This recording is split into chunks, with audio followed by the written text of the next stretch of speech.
This is the second part of my exploration of the influence of Roman Catholicism on literary modernism. And this time I'm going to start with T.S. Eliot.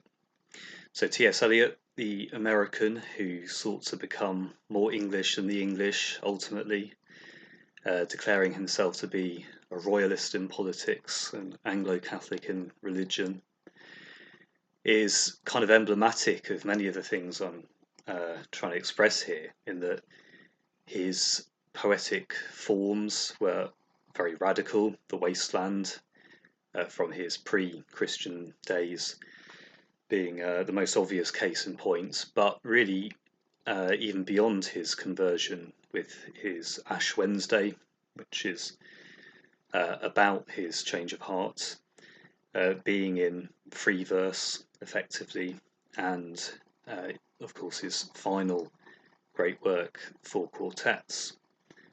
And T.S. Eliot is perhaps emblematic of the themes I discussed in the first video, in clearly perceiving, feeling deeply the chaos of whatever modernity is, and desperately needing some sense of coherence, some kind of order to it, and ultimately finding that within the Anglican Church, and more specifically the Anglo-Catholic persuasion.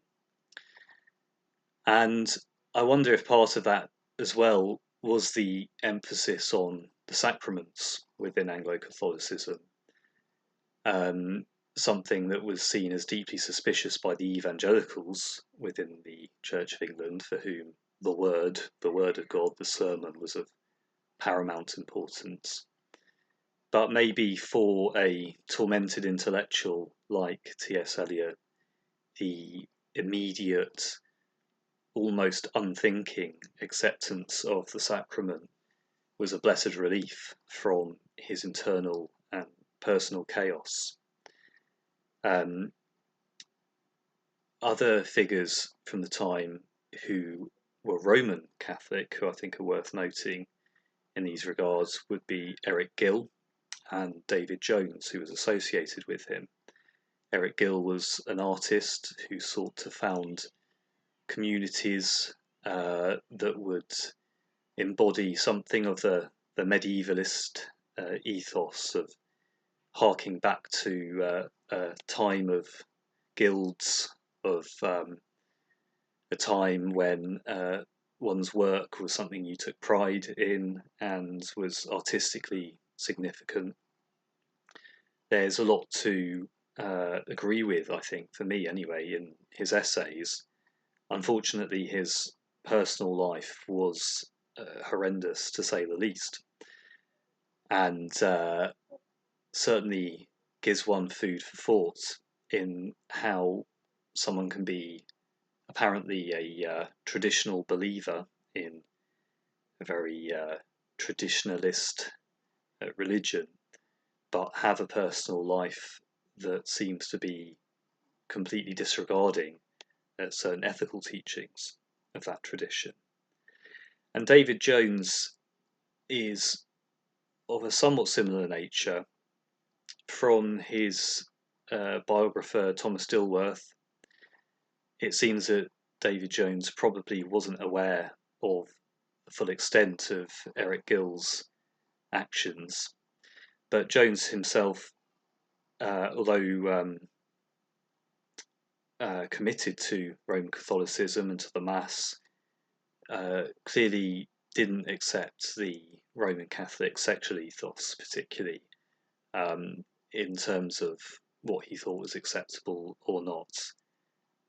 He wouldn't have said you have to be married to have sexual relations or anything like that.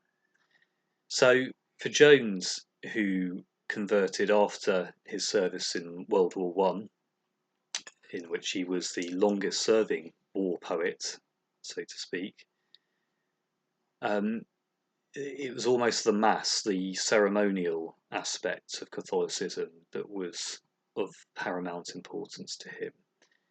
So his two great poems, in parentheses, about his experience of World War One, And then the anathemata have various references not only to Welsh mythology but also his Catholic faith.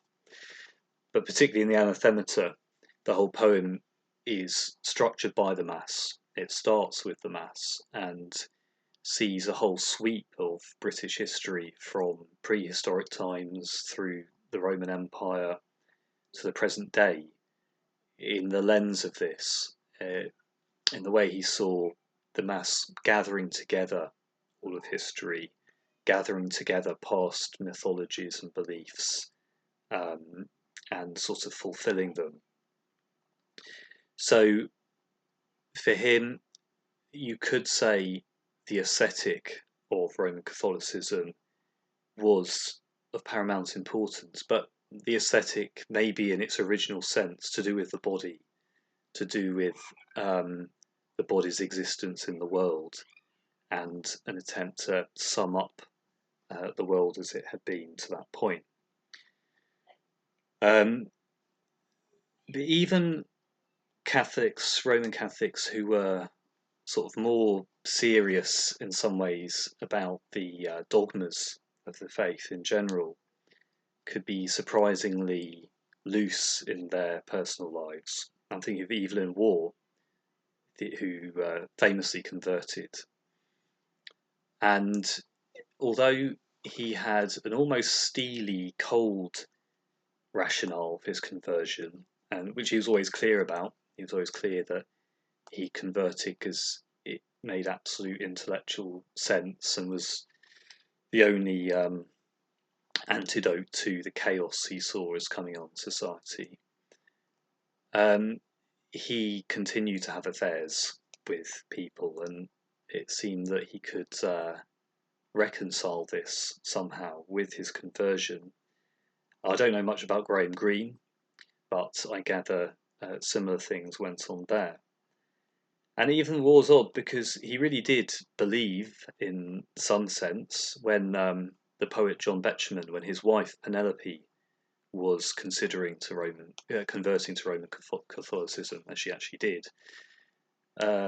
Waugh wrote lots of letters to John Betjeman, warning him of the fires of hell and all that kind of thing. So really seriously wanted Betjeman to convert as well, which he never did.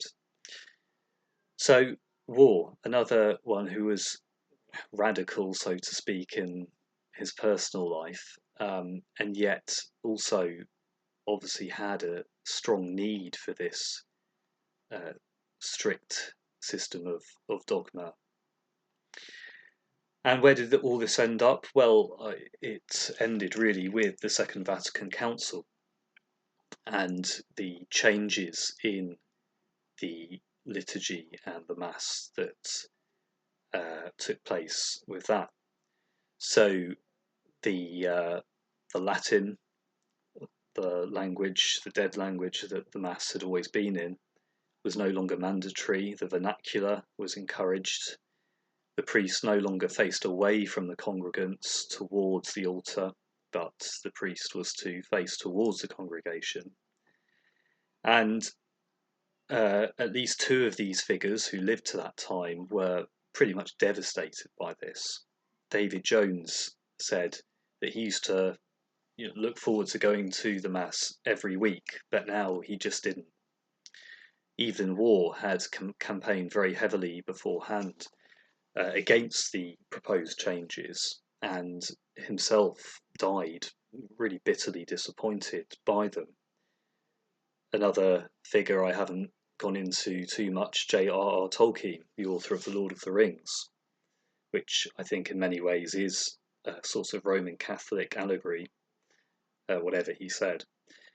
He was disappointed by the change. He went along and shouted out all the words in Latin quite deliberately.